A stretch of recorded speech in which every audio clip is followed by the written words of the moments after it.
오늘 만나 뵙게 돼서 굉장히 반갑고요.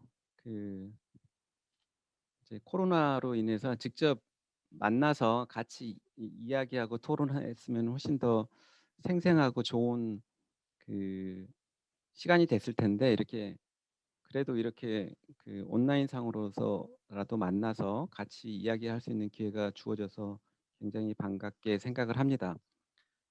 일단 그 저부터 조금 더 소개를 하고 시작을 할게요. 왜냐면은 이게 사람 간의 관계이기 때문에 서로를 조금 더 알면은, 저의 백그라운드를 알면은 여러분들도 제가 얘기하는 것들에 대해서 조금 더 이해를 하실 수 있을 것 같아서. 저는 이제 학부는 경영학과를 나왔고요. 이제 석사 박사는 경제학, 환경경제학으로 독일에서 박사학위를 했어요. 그리고 나서 한 20년 전부터 한국환경정책평가연구원에서 지금 근무를 하고 있고, 주로 최근에는 에너지 정책, 그다음에 환경 정책의 경제성 평가, 어 뭐 이렇게 기후 정책, 이런 분야 이제 연구를 좀 하고 있습니다. 그 국가 기후 환경 회의라든지 아니면은 뭐 에너지 기본 계획, 환경 계획, 전력 어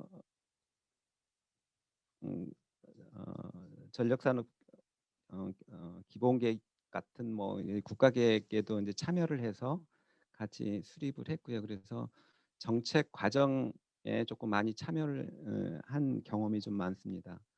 어 저희 연구원은 한번 들어보셨는지는 모르시겠 제 모르겠는데, 주로 이제 환경부하고 같이 일을 하고 있지만은 소속은 이제 국무총리실 소속으로 돼 있고요.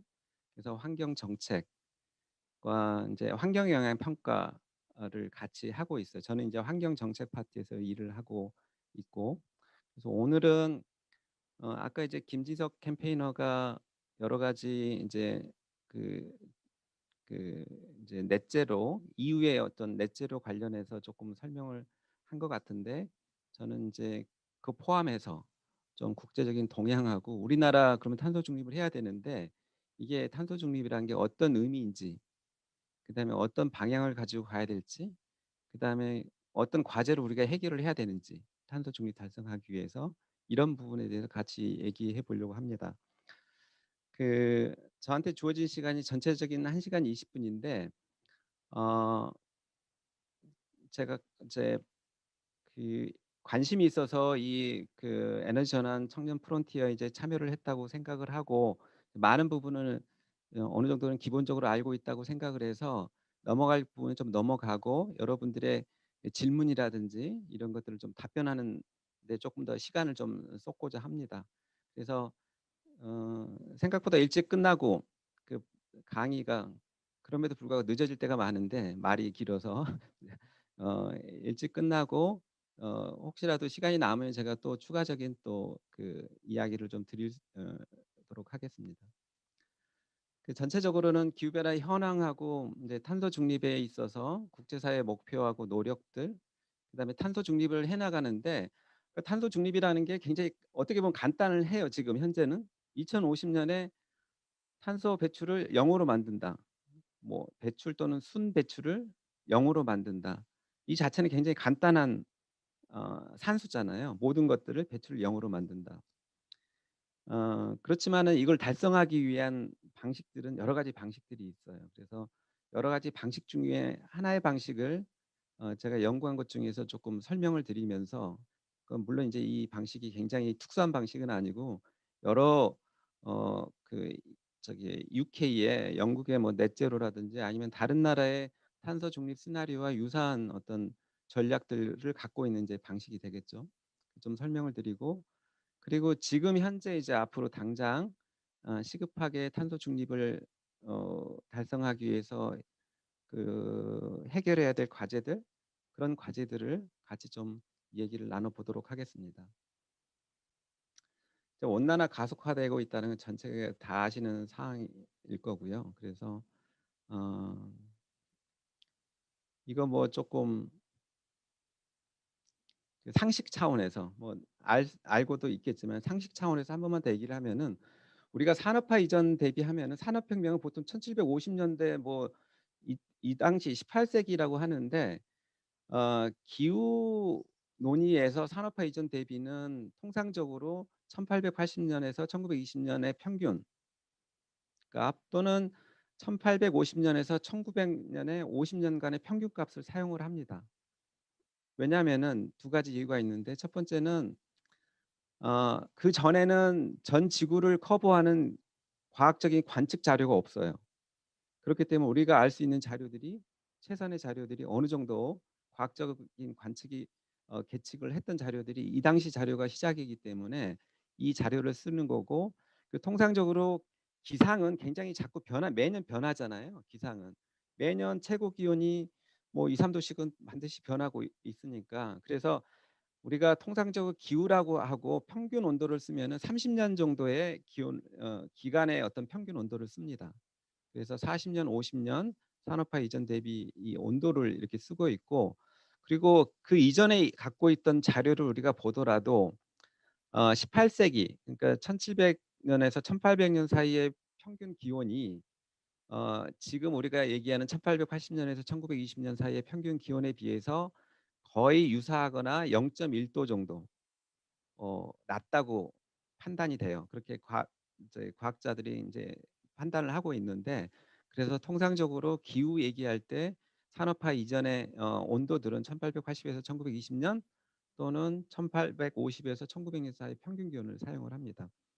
그리고 나서 1.25 도씨가 인제 상승을 한 거고요, 지금 현재. 올해는 2020년은 이거는 아직 2020년 자료가 나오지 않았는데 예상컨대 어 1919년이 아니라 2020년이 두 번째로 더운 해였을 거고 아마 0.01도에서 0.02도 정도 더 상승을 했을 거라고 지금 현재 값으로는 좀 예측을 할 수 있어요. 근데 해수면 상승이 굉장히 기후 영향 중에서는 굉장히 중요한 요인 중에 하나인데 보면은 최근의 자료일수록 해수면 상승이 높게 나타나고 있어요. 최근의 자료 이게 이제 2019년에 나온 IPCC 자료고 그다음에 IPCC 5차 보고서보다 이때 한 4년 뒤에 나온 5년 뒤에 나온 자료들이 해수면 상승을 더 높게 예측을 하고 있고 또 하나는 해수면 상승은 우리가 통상적으로 기후 얘기를 할 때 항상 2100년을 기점으로 보고 있는데 그때까지 1.5도 상승, 2도 상승, 4도 상승하는데 해수면은 1도, 2도 상승을 하더라도 지속적으로 다음 세기에도 증가를 합니다. 이게 무서운 거죠. 지속적으로 증가를 하는 것들이 있기 때문에 굉장히 어렵습니다. 그다음에 해수면 상승에 있어서 가장 중요한 요인은 그 빙하가 녹아서는 아니고 지금까지는 빙하가 녹아서가 아니고 해수 온도가 높아짐에 따라서 열팽창이 해수에 열팽창이 발생을 하고 이에 따라서 해수면이 상승을 합니다. 물론 이제 빙하 녹은 것도 일부 있지만은 그래서 거의 50% 이상은 열팽창에 의해서 해수면이 상승을 하고 있는데 문제는 앞으로는 이런 열팽창 플러스에서 빙하나 빙상이 어 녹아서 해수면 상승이 더 일어날 거라고 지금 보고 있어요. 예를 들어서 이제 남극 빙상 질량 감소 속도가 지속적으로 지금 증가를 가속화되고 있는데 남극에 있는 빙상들이 모두 녹으면은 지구 해수면은 58m 이상 상승을 한다고 지금 보고 있죠.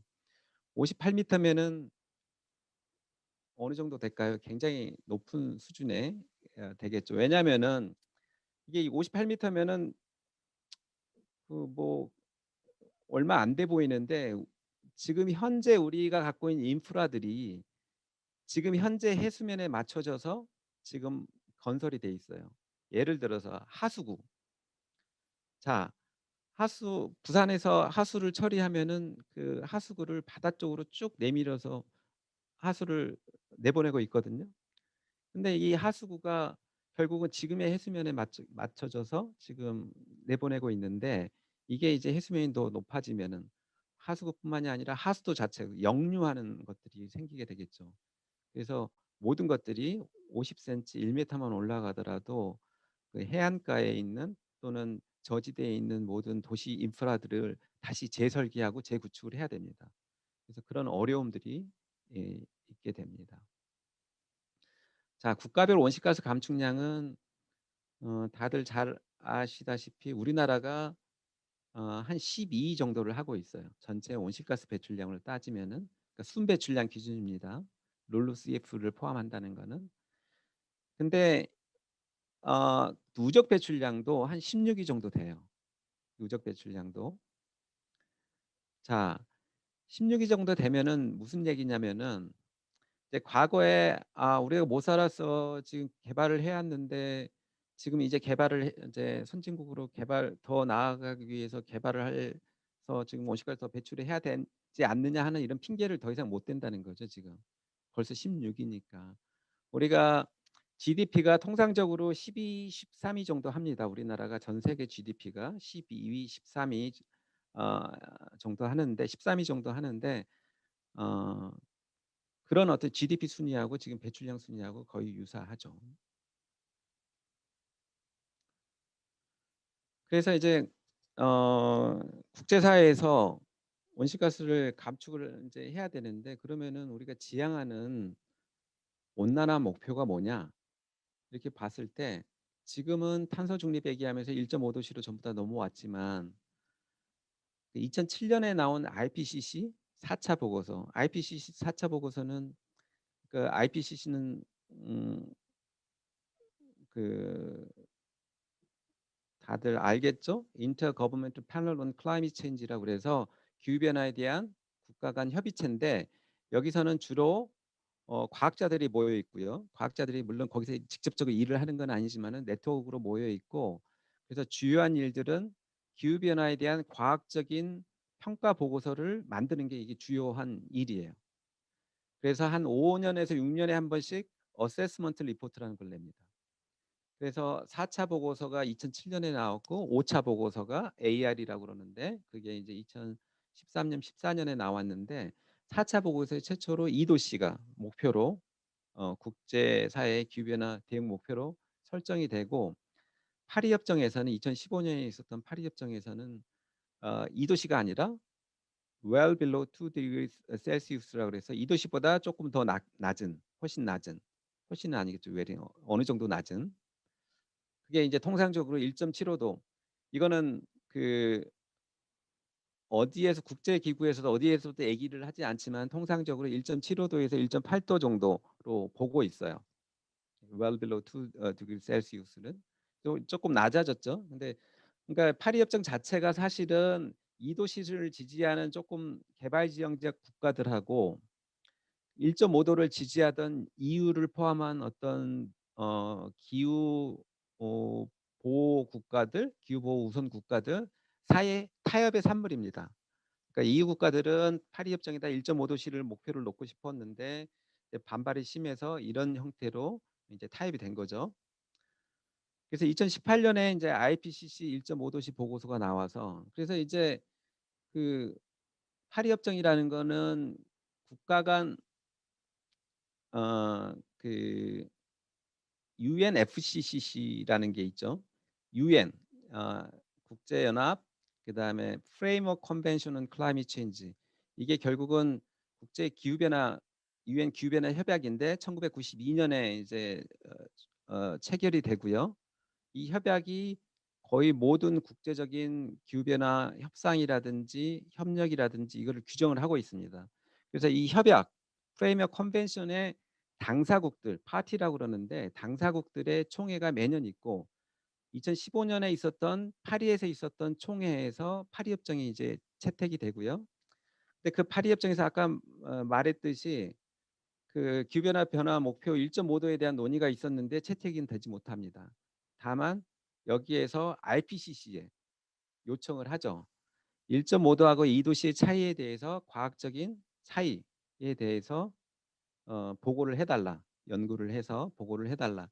그래서 나온 게 2018 년에 IPCC 1.5 도시 특별 보고서 스페셜 리포트가 나오고 이 IPCC 1.5 도시 보고서는 1.5 도가 로 기후 변화 목표를 상향을 해야 된다. 이런 어떤 결론이 되겠죠. 2 도보다는 1.5 도가 훨씬 더 기후 안전에 인류의 그 안전에 인제 도움이 된다. 이런 어떤 내용들을 담고 있었고요.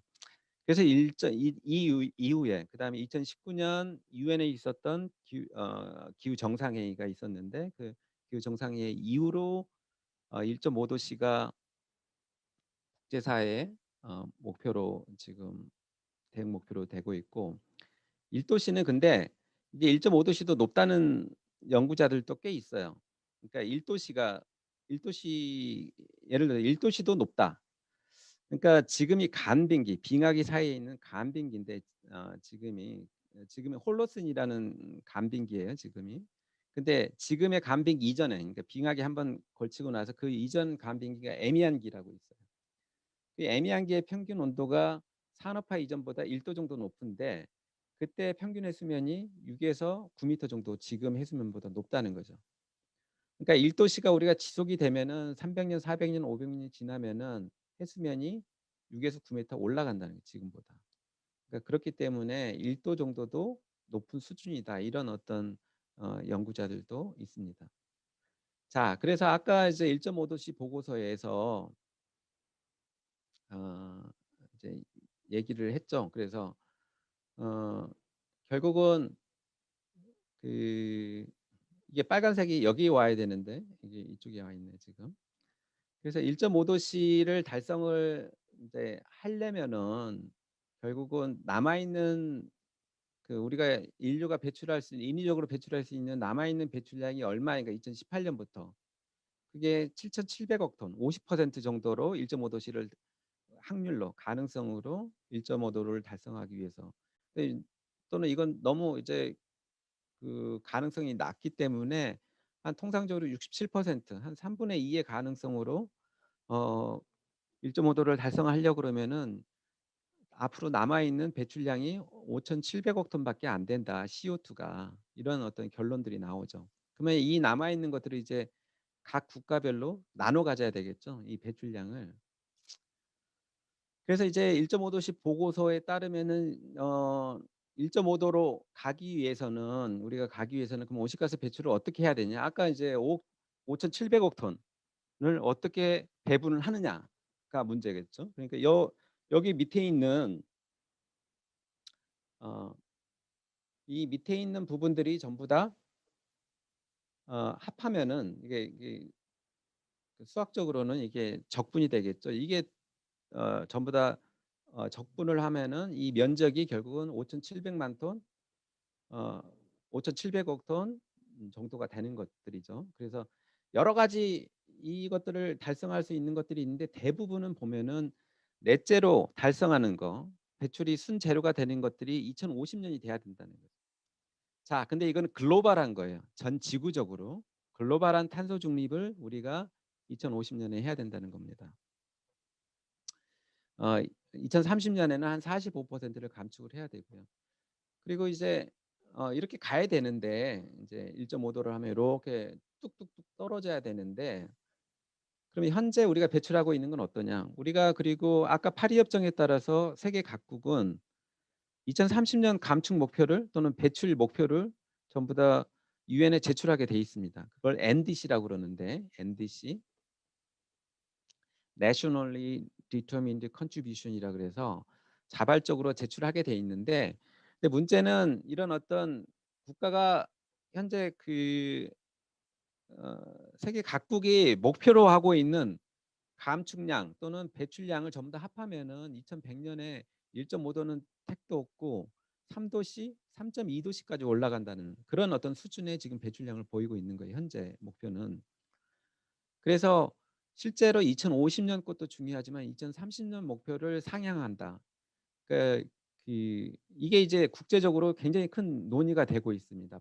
뒤에 잠깐 설명을 드리겠지만은 바이든이 굉장히 강조를 하고 있는 건 2050년에 넷제로가 중요한 게 아니라 2030년에 영어로 하면은 앰비션이라고 그래요. 그러니까 2030년 앰비션 인핸싱이라 인핸싱 앰비션. 앰비션을 높이는 거가 그게 이제 2030년 감축 목표를 높이는 게 국제적으로는 훨씬 더 중요한 아젠다로 당장 해야 될 아젠다로 지금 돼 있습니다. 자, 그러면은 아까 5,700억 톤을 어떻게 국가별로 나누느냐? 뭐 여러 가지 원칙들이 있겠지만은 뭐 이건 조금 이게 이제 아까 말했던 유엔 규변의 협약에 나와 있는 것들이에요. 그래서 이퀄티에 기반을 해서 이퀄티에 기반해서 형평성이 되겠죠. 그다음에 common but differentiated responsibility. 결국은 differentiated responsibility를 우리가 봐야 되고 그다음에 capability도 같이 봐야 된다. 이 요런 것들을 이런 어떤 원칙들을 감안을 해서 각 국별로 배분을 하는 거죠. 형평성은 예를 들어서 1 인당 온실가스 배출량이 똑같게끔 책임 같은 경우는 누적 온실가스 배출량을 기준으로 분배를 한다든지 역량 capability는 국민 소득이라든지 뭐 1 인당 GDP라든지 뭐 이런 것들을 감안해서 배분을 하게 됩니다. 그래서 배분에는 여러 가지 방식이 있는데 하나의 방식이 있는 건 아니고 사람들마다 연구자들마다 기관마다 다 다른 방식들을 취하고 있어요. 그래서 뭐 이거는 한번 그냥 시간적으로 안 돼서 한번 읽어 보는 걸로 하고요. 어 그러니까 뭐 그냥 한번 해 보고 그다음에 그러니까 이거는 제가 인제 연구한 거 뒤에 제일 마지막에 쪼끔 참고문에 좀 나와 있는데 제가 인제 2019 년에 연구한 거에 따르면은 우리나라도 여러 가지 기준을 가지고 해 봤을 때 거의 2050 년에 1.5 도를 달성하기 위해서는 카본 버짓이 거의 0이 되든가 아니면은 마이너스 배출을 해야 된다. 예? 마이너스 배출을 해야 된다는 이런 결론들이 나옵니다. 그러니까 그 탄소 중립은 사실은 어떻게 보면은 굉장히 미니멈일 수도 있어요. 우리나라도. 전 세계는 어떻게 될까요? 이거는 어 그 카본 액션 트래커라고 그래서 어떤 민간 단체예요. 민간 연구 단체가 제시를 하는 어 1.5 도씨 대응하기 위해서 각 국가별 탄소 예산을 뽑아 본 거예요, 여기는. 근데 이게 나중에 한번 찾아보세요. 관심 있으면은 카본 액션 트래커라고 그래서. 근데 이게 이 사람들이 하는 방식이 아까 말했던 IPCC 그 AR 어세스먼트 리포트의 방식하고 똑같아요. 어세스먼트 리포트의 주저자들이 여기 CAT를 만든 사람들이에요. 그래서 그냥 그냥 뭐 어느된 기관이 아니라 굉장히 국제적으로는 이런 논의 과정을 주도하고 있는 기관의 연구 결과이기 때문에 거의 이제 그 IPCC 리포트에도 거의 유사한 이제 결과들이 실릴 겁니다. 다른 데 보면은 전부 다 선진국들은 중국이나 인도는 2050 년에 탄소 중립할 필요 없다고 나와요. 여기는 아직도 개발을 해야 되고 여러 가지 개발 수요들이 있기 때문에 여기서는 탄소 중립할 필요는 없다고 해요. 선진국들에서 마이너스를 해 줘야 됩니다. 여기는 탄소 중립 언제 돼야 돼요? 2040년 이전에 전부 다 돼야 됩니다. 2040년 이전에. 어떤 데들은 여기는 일본은 2030년 이전에 돼야 돼요. 그래서 뒤에 잠깐 얘기를 하지만 미국, EU, 일본 그다음에 우리나라까지 2050년 탄소 중립을 하는데 우리나라 조금 봐준다고 하더라도 이거는 굉장히 페어한 거는 아닙니다. 2040 년에 하겠다고 그래요. 원래 IPCC 1.5 도씨 보고서에 맞추어서 우리가 1.5 도를 정말로 심각하게 시리어스하게 생각을 한다 그러면은 2040년 정도에는 탄소 중립을 하겠다고 또는 2040년 이전에 하겠다고 선언을 해야 되는 겁니다, 이쪽에서는. 탄소 중립 선언 국가들은 뭐 여러 나라들이 있는데 특히 EU 중심으로 선언을 했는데 EU에서는 그린딜 하면서 재작년 말에 인제 탄소 중립을 하기로 했죠. 단순히 탄소 중립만 2050 년만 한 게 아니라 2030년 목표도 상향을 했어요. 아까 앰비션 인핸스먼트라고 얘기를 했잖아요. 2030 년은 어떻게 상향을 했냐? 원래는 EU의 감축 목표가 2030 년에 1990년 대비 40% 감축이었습니다. 근데 이거를 지금은 55% 감축하겠다고 15% 포인트 높였어요. 그래서 원래 이제 2050 년은 한 80에서 85% 감축이었는데 이걸 넷제로로 가면서 0으로 가면서 당연히 2030 년도 상향을 할 수밖에 없는 상황이 됐겠죠. 그리고 EU는 당연히 할 거라고 봤지만은 미국, 중국, 일본도 탄소 중립을 선언을 하게 됩니다. 근데 바이든 인제 대통령 당선자 조금 있으면 대통령이 될 텐데 그러니까 2050년 이전에 인제 넷 제로를 하겠다고 그러고요. 2035 년에 발전 부분 배출 제로를 하겠다고 그럽니다.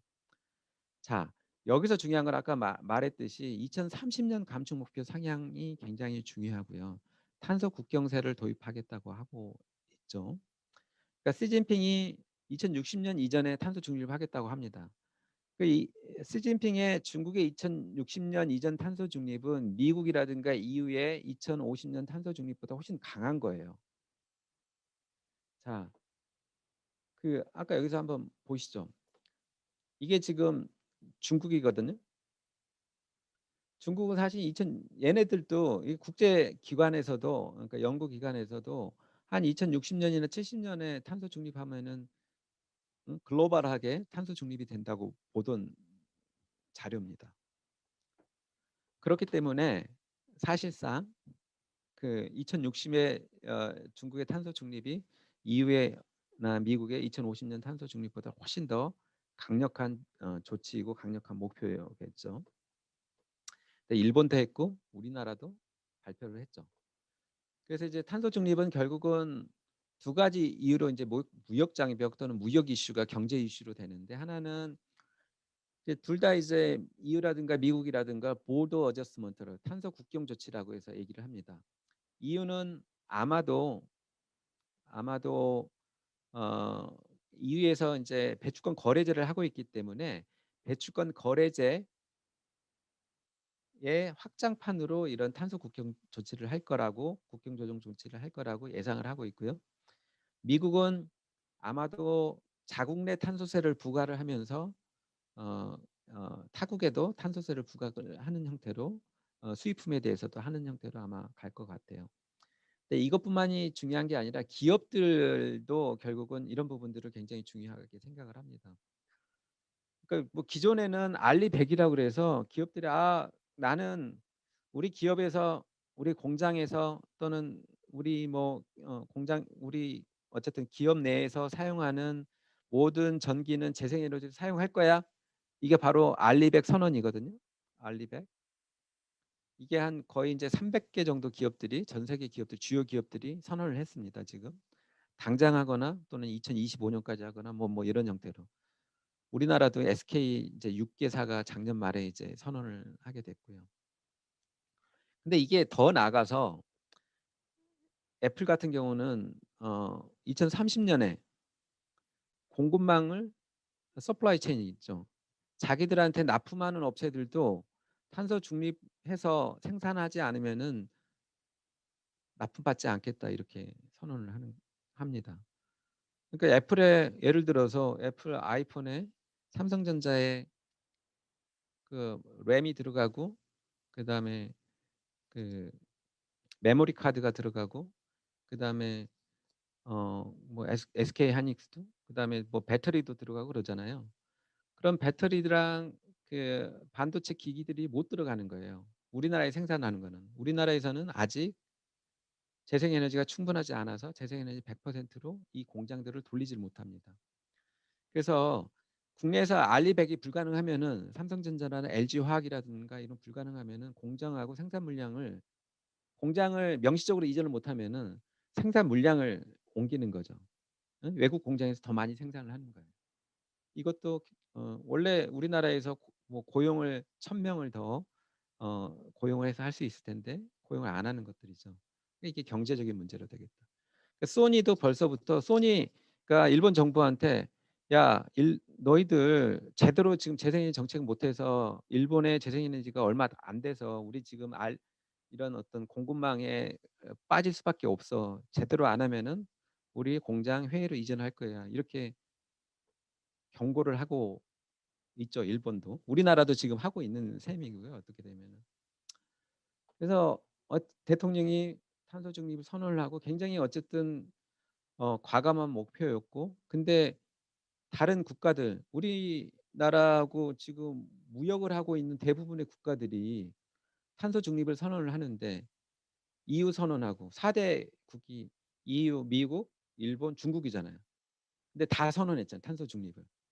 중국은 2060년이지만 2050년보다 더 강한 탄소 중립을 선언한 셈이에요. 자, 4대 무역국이 전부 다 탄소 중립을 선언한 상황에서 우리가 안 할 수는 없는 거죠. 그래서 원래는 12월 달에 하려다가 일본이 탄소 중립을 선언하니까 잽싸게 한 거예요. 어쨌든 10월 달에. 그래서 이게 굉장히 중요한 거는 단순히 2050년 탄소 중립을 선언한 것뿐만 아니라 임기가 얼마 안 남았지만 임기 내에 그래도 뭘 좀 하겠다. 2030년 감축 목표도 임기 내 상향을 추진하겠다. 이렇게 얘기를 합니다. 이건 굉장히 조금 더 급진적이고 굉장히 조금 더 과감한 조치인 것 같아요. 자, 그러면은 탄소 중립을 하면 온실가스를 줄여야 되는데 그러면은 우리나라에서 온실가스가 어디서 제일 많이 나오느냐를 일단 봐야지 어디를 줄일 수 있잖아요. 대부분은 에너지 연소 과정 중에서 나옵니다. 에너지 연소 과정 중에서 어, 그 CO2가 되잖아요. 그러니까 화학적으로는 주로 화석 연료에 있는 C가 화석 연료에 이제 탄소가 많이 붙어 있잖아요. 화석 연료에. 그래서 화석 연료에 있는 C가 공기 중에 있는 O하고 만나서 연소 과정 중에서 연소라는 게는 산소가 개입되는 과정이라서 CO2가 되는 거죠. 그래서 대부분은 에너지 연소 과정 중에서 이렇게 나옵니다. 그렇지만 산업 공정 중에서도 나와요. 여기서 대부분은 어디서 나오냐면은 산업 공정 중에서 대부분은 시멘트에서 나와요. 왜냐면은 시멘트가 그 석회석이잖아요. 결국은 시멘트가 그 석회석에 근데 그 순수하게 석회만 있는 게 아니라 칼슘만 있는 게 아니라 CA만 있는 게 아니라 거기에 탄소가 붙어 있어요. 석회석에.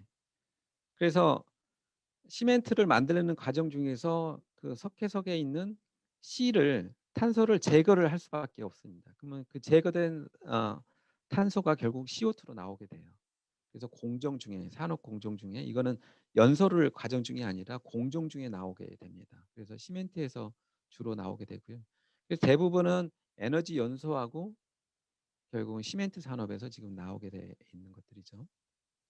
그래서 결국은 에너지 부분에 전환이 있지 않고서는 결국 또는 산업 부분 전환이 있지 않고서는 탄소 중립은 불가능하다.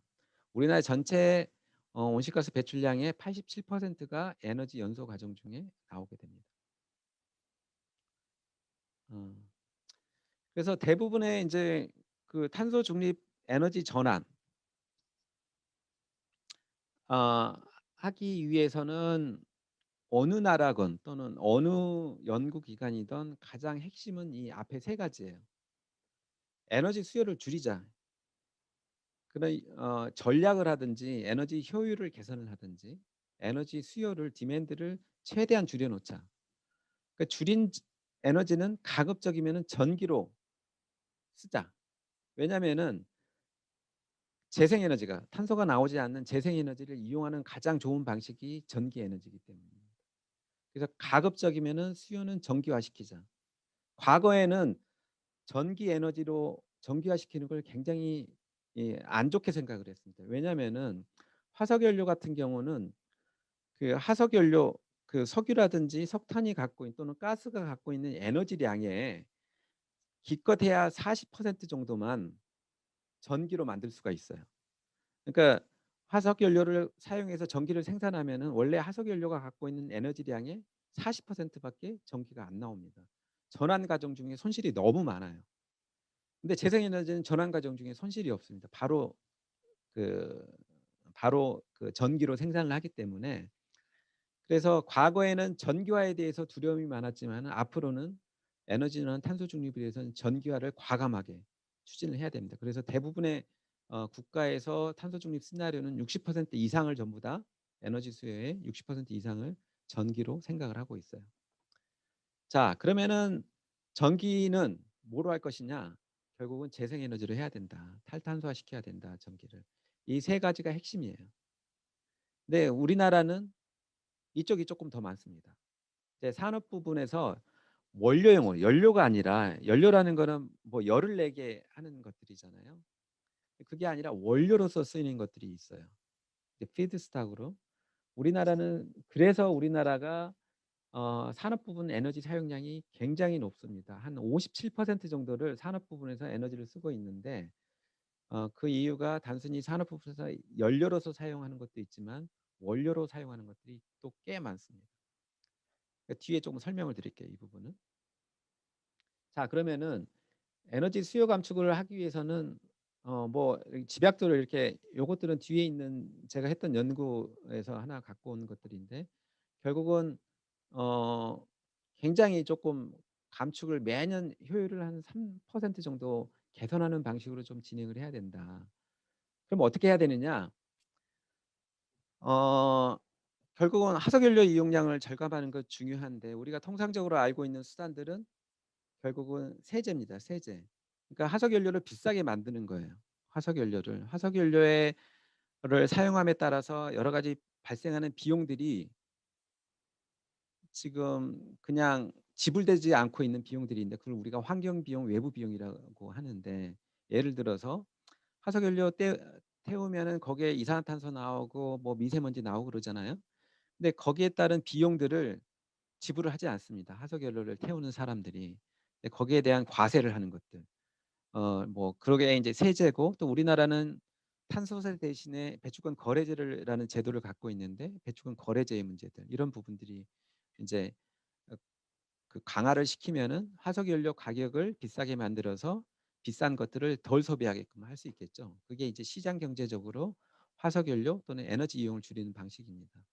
근데 이걸로만 다 되는 건 아니고 에너지 효율 규제도 레귤레이션도 필요해요. 음. 그러니까 예를 들어서 지금 아파트를 지었는데 아파트가 단열이 제대로 돼 있지 않으면은 아무리 그 에너지 요금이 비싸더라도 일단은 따뜻하게 살아야 되잖아요. 그러면 에너지를 뗄 수밖에 없는 거죠. 근데 문제는 이런 아파트 같은 것들은 건물 같은 건 한 번 지으면 40 년, 50 년씩 가는 것들이에요. 그 뒤에 리모델링 하는 건 더 비싸요. 그래서 결국은 신축 건물의 효율을 규제 그러니까 수명이 긴 기기일수록 신축 건물 효율 규제한다든지 아니면 신차를 효율 규제한다든지 이런 규제적인 수단도 그래서 같이 필요합니다. 그래서 이런 규제적인 것들을 시장 경제적인 거하고 또 연결을 할 수 있어요. 많이 배출하는 것들은 비싸게 세금을 또 부과를 할 수 있겠죠. 또 하나는 이제 전기화 파트고 지금 현재 우리나라에서 한 550에서 570 테라와트 아워 정도를 쓰고 있는데 550 테라와트 아워 이게 훨씬 더 증가를 해야 됩니다. 왜 저기 어 뭐 한 40 80% 이상 증가를 해야 되는 정도로 제가 연구에 따르면 이 정도로 나와요. 그리고 이런 부분들은 전부 다 재생에너지로 해야 되고 2050년 가면은 여기에 한 뭐 85%는 재생 태양광 풍력으로 하더라도 그다음에 천연가스 일부 그다음에 원자력은 그때까지 남아 있다는 정책을 하면은 요런 부분들을 좀 해야 되겠죠. 자 근데 문제는 재생에너지가 우리가 충분하냐. 그 재생에너지 생산량이 800 테라와트 아워에 2050 년에 그러면 이 정도가 어느 정도 수준이냐 하면은 육상 태양광이 한 300 기가와트, 해상 풍력이 한 150 기가와트가 필요한 수준입니다. 지금 우리나라가 어느 정도 되냐면은 현재는 요 정도 수준이에요. 현재는 2019 년에 태양광이 한 10 기가와트 우리가 설치했고요. 풍력은 한 1.5 기가와트 설치를 했어요. 그러면 태양광은 30배를 더 해야 되고 풍력은 100배를 더 해야 됩니다. 그러니까 이게 엄청나게 많은 숫자의 태양광과 풍력을 인제 설치를 해야 되겠죠. 그래서 이제 계속해서 논란이 그러면 있냐 우리가 땅이 있냐 땅이. 우리나라 같이 국토가 좁은데 땅이 어딨냐. 태양광하고 설치할 데가 어딨냐 풍력이. 제가 보니까 있어요. 그러니까 근데 이제 여러 가지 논란이 있지만은 영농형 태양광이라고 그래서 요렇게 보시면은 여기에 태양광 패널 얇은 것들이 들어가죠. 그 중간중간으로는 햇빛이 전부 다 들어가는 것들입니다. 그래서 그 솔라 쉐어링이라고 해서 처음에 일본에서 조금 나왔는데 그러니까 태양을 나누는 거예요. 이 작물하고 그다음에 태양광 패널하고 이 태양빛을 나눕니다. 그래서 작물 손실은 거의 일어나지 않아요. 한 최소 80%고 통상적으로 90% 정도까지 작물은 기존 작물을 그대로 할 수가 있어요. 그리고 나서 여기에 이제 폴대, 지주대 같은 것들을 세워서 중간에는 전부 다 기계 용농이 다 가능해요. 기존에 그런 형태로 이렇게 설비를 만들면은 결국은 전체 농지의 한 20에서 30% 정도의 설치를 하면은 한 230 기가와트까지는 설치가 가능해요. 네, 여러 가지인데 그 농지에 들어가기 때문에 농지 규제가 개선이 돼야 되고 뭐 이런 부분들이 있지만은 어쨌든 태양광이 들어갈 땅은 있다. 그다음에 풍력은 들어갈 데가 있냐? 해상 풍력이 충분하다. 이거는 굉장히 여유 있게 계산한 것들인데도 한 150 기가와트는 충분히 들어갈 수 있다. 이렇게 저는 판단을 하고 있습니다. 산업 부분에서 아까 이제 이산화탄소가 배출이 되는데 음, 근데 피드스탁으로 아까 연료가 아니라 원료로 하는 부분들도 꽤 많다고 했잖아요. 그게 일종의 이제 제철 공정이에요. 어, 그 제철 공정에서 우리나라 철강 산업에서 1년에 배출되는 게 약 1억 톤이 넘어가요. 전체 배출량이 1억 톤이 넘어갑니다. 우리나라가 한 7억 톤이니까 7분의 1이 그 저기서 나오는 거예요. 그, 그 철강업에서 그다음에 한 그다음에 한 6천만 톤이 석유화학, 그다음에 4천만 톤이 한 시멘트에서 나와요. 그러면 이 세 개 업종에서만 30%가 나오는 거예요. 우리나라 전체 배출량에 철강, 석유화학, 그다음에 시멘트 이 세 개 업종에서만 전부 다 나옵니다. 세 개 업종이 시멘트는 아까 얘기했듯이 연소 과정에서 나오기 때문에 이거는 공정 배출이라서 어려운 면이 있고 철강 산업하고 석유화학은 피드스탁 그 원료로 사용이 돼요. 어떻게 사용이 되냐면은 뭐 들으신 분도 있겠지만은 아까 시멘트는 석회석이 그냥 순수하게 칼슘으로만 돼 있는 게 아니라 거기에 C가 붙어 있다고 했잖아요. 근데 철광석은 뭐가 붙어 있냐면은 철광석의 원자기구 Fe잖아요. Fe에 뭐가 붙어 있냐면 산소가 붙어 있어요. 산소가. 그러니까 산화철 형태로 돼 있습니다. FeO로 돼 있어요. 그러면 우리가 철을 이용하려면 O를 떼어놔야 돼요. 철광석에서 산소를 떼어놔야 돼요. 산소를 어떻게 떼느냐면 지금까지는 석탄을 집어넣어서 석탄이 C잖아요. 그러면은 우리가 CO2도 잘 안정된 분자기 때문에 연료로서 쓰면서 원료 형태로 CO2로 C를 제거를 하면서 CO2가 발생을 하는 겁니다. 공정상에서. 그래서 이거는 그러면은 철강을 우리가 지금 고로를 통해서 생산하는 한 다른 방법이 없어요. 지금 현재로서는. 근데 O를 제거하는 또 다른 방법이 우리가 알고 있는 게 O가 연결된 분자가 H2O가 있잖아요. H2O가. 그러면 H를 집어넣자는 거예요. H를. 그러면 수소를 집어넣으면은 O를 또 H2O로 제거를 할 수가 있습니다. 제거를. 그래서 근데 이제 수소가 얼마나 필요하냐? 이제 수소가 필요한 이제 수소를 생산하려고 그러면 여러 가지 방식이 있는데 그 탄소 중립 시대에서는 수소 생산하는 방식이 재생에너지를 가지고 수소를 전기 분해해서 생산하는 방식밖에 없어요. 물을 H2O를 전기를 가해서 H하고 O하고 이제 만드는 방법. 그게 이제 전기 분해하는 방식인데 재생에너지를 가지고 그러면은 우리 철강 1톤당 수소 환원 제철을 위해서 약 3.5 메가와트아워가 필요해요.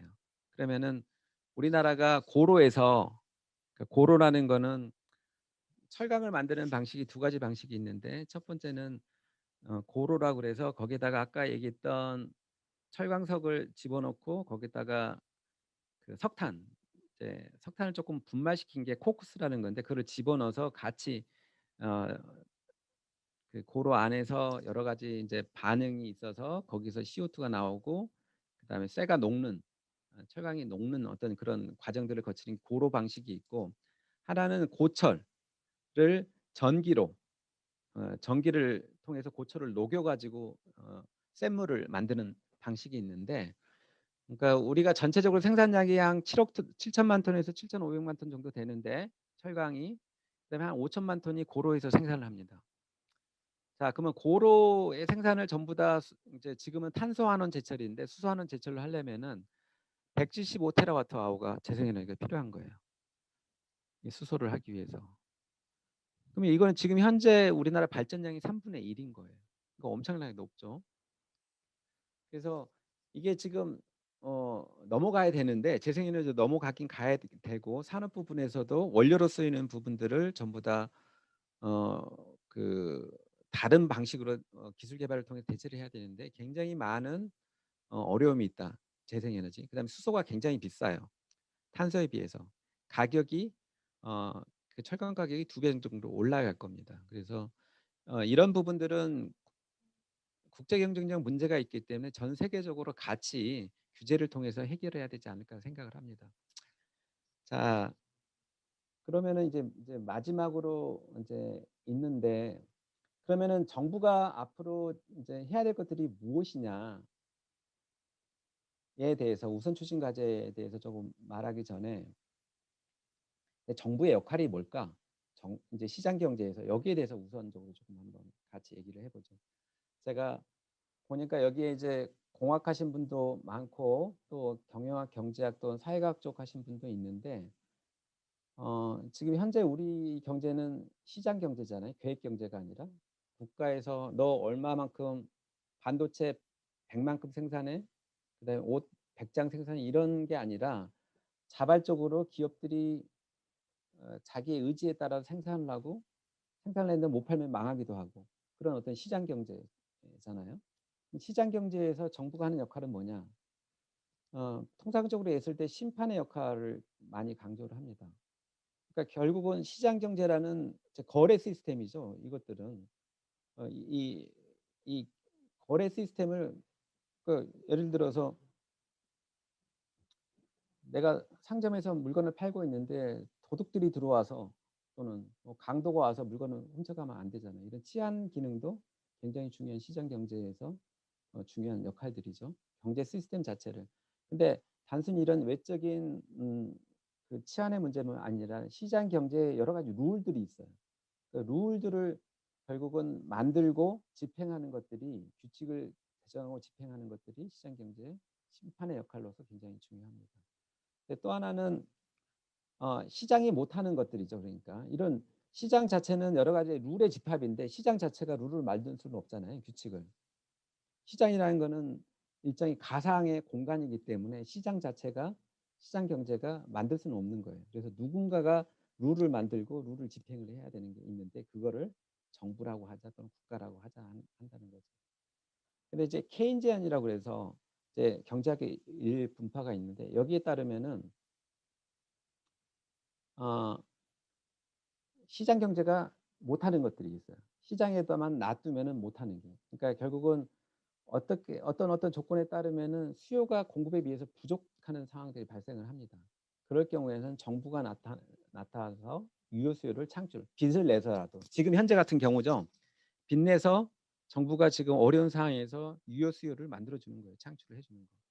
자, 그 유효 수요 중에 일부는 결국은 선수의 역할로 하는 겁니다. 자, 선수라는 거는 시장 경제 선수라는 건 물건을 생산하는 생산자하고 소비자인 거예요. 선수가 시장 경제라는 어떤 어, 그 경기장에서 물건을 생산해서 팔고 또는 소비하고 내 노동력을 팔기도 하고 이게 이제 결국은 시장 경제에서 선수들인데 결국 정부가 근데 공공재를 또 생산을 합니다. 자, 공공재는 두 가지가 있어요. 하나는 이런 룰이나 규칙 같은 것도 일종의 공공재화로 서비스로 볼 수가 있습니다. 있지만은 그거 말고도 예를 들어서 어, 지금 정부가 상하수도를 지금 제공을 하고 있잖아요. 상하수도 물 같은 것들을 공급을 또는 어, 그런 폐기물 같은 거 처리 같은 것들을 전부 다 지금 정부 지방자치단체에서 하고 있잖아요. 이런 부분들은 결국은 어, 공공재인 거죠. 그다음에 사회복지 서비스를 제공한다든지 정부가 이런 것들이 전부 다 퍼블릭 서비스인 겁니다. 그리고 이 퍼블릭 서비스를 생산을 하기 위해서 여러 가지 또 구매를 하게 되잖아요. 인적 자원, 공무원도 고용을 하고 그다음에 여러 가지 물건들도 구매를 하고 이런 자원 구매를 하는 거. 그러니까 구매자로서의 역할, 생산자로의 역할 두 가지 역할을 정부가 지금 선수로서 역할을 하고 있습니다. 그럼 탄소 중립 관련해서 정부가 어떤 것들을 해야 될까? 첫 번째는 탄소 중립 목표 자체는 이제 국가 목표로 설정을 하는 시장 경제가 나 탄소 중립할 거야 이러지는 않을 겁니다. 그러겠죠. 누가 나 탄소 중립할 거야 얘기를 하는 사람이 없으니까. 아, 탄소 중립이 되지 않으면은 이 시장 경제가 망하겠구나. 인류가 망하니까 시장 경제도 망한 거게 되겠죠. 그렇기 때문에 이 탄소 중립이라는 목표를 국가가 전체 이해관계자 또는 국민들을 대변을 해서 목표로 설정을 하게 되는 거죠. 탄소 중립 목표를. 그러면 탄소 중립 목표라는 이 목표를 달성하기 위한 룰들이 있을 거예요. 규칙들이 있을 것이고 이게 정책입니다. 정부가 설정하는 규칙들이 정책이에요. 정책이란 건 뭐냐면은 본인이 직접 하는 건 아니 한해서는 기업들이 하고 국민들하고 탄소 중립 목표 달성을 위해서 그러니까 온실가스를 적게 배출하는 상품을 생산하고 소비하도록 유도하는 수단들인 거예요. 이거는 아까 얘기했듯이 규제들도 있을 수가 있고 이런 룰들이 세금 또는 보조금 돈을 줘서도 할 수 있겠죠. 너무 하면은 예를 들어서 지금 전기차에다 보조금 주고 있잖아요. 이런 것들이 정부가 탄소 중립을 하기 위해서 쓰는 규칙들 또는 정책들입니다. 이거는 이제 인센티브 또는 모티베이션 메커니즘이라고 그러는데 이런 것들이 있죠. 이것만 있는 게 아니라 소프트하게 교육도 하고 홍보도 해서 탄소 중립이 정말 중요하고 우리가 이걸 위해서 좀 더 노력을 하고 돈도 내야 되겠다. 뭐 이런 어떤 교육 홍보까지 전부 다가 정부가 심판의 역할로서 하는 어떤 규칙들이 되겠죠. 규칙들이. 그렇지만은 선수 역할로서도 할 수 있는 것들이 꽤 많아요. 왜냐하면은 정부가 구매하는 양이 거의 한 정부가 GDP가 얼마예요? 정부의 어,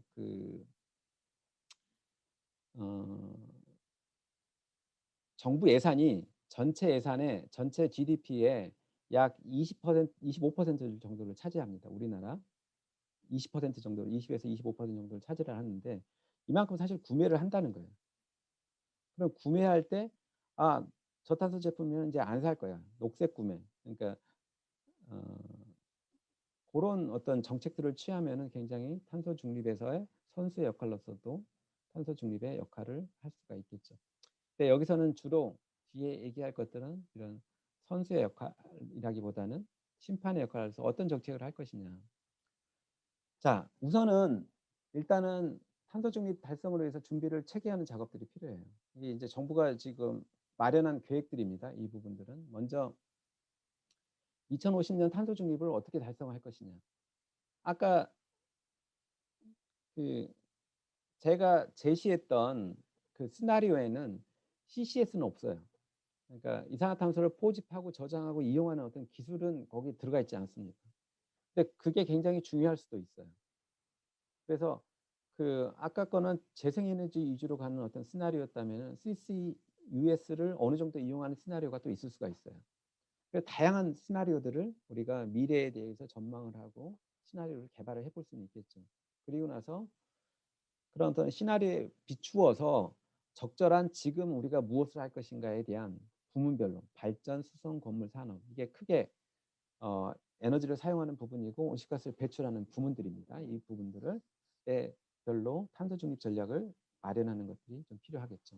그리고 아까 말했듯이 2030년 온실가스 감축 목표를 상향하는 논의도 좀 해야 될 것 같고요. 우리만 하는 게 아니라 국제사회가 지금 다 하려고 하고 있기 때문에 사실 국제사회 이제 3대 강대국이 미국, EU, 중국인데 세 나라가 다 하겠다고 지금 달라붙고 있으니까 우리는 동참만 하면 되는 거예요. 사실은 동참하고 같이 지원하고 참여를 하면 되는 겁니다. 자, 이런 부분이 전체적인 큰 이제 일반론이라면은 구체적으로는 뭘 할 것이냐? 구체적으로는 우리가 좀 고민을 지금까지는 그린 뉴딜이라는 우리 정책들을 갖고 있었는데 그린 뉴딜도 탄소 중립을 목표를 하고 있었습니다. 정부가 내세운 계획에는. 근데 다만 언제 탄소 중립을 하겠다는 그런 얘기는 없었어요. 근데 2050년 탄소 중립으로 이제 정해졌겠죠. 그린 뉴딜은 정부 계획들은 대부분이 지원책입니다. 보조금 정책이고요. 왜냐하면은 경기가 워낙 안 좋으니까 일단 경기부터 회복시켜 놓고 보자.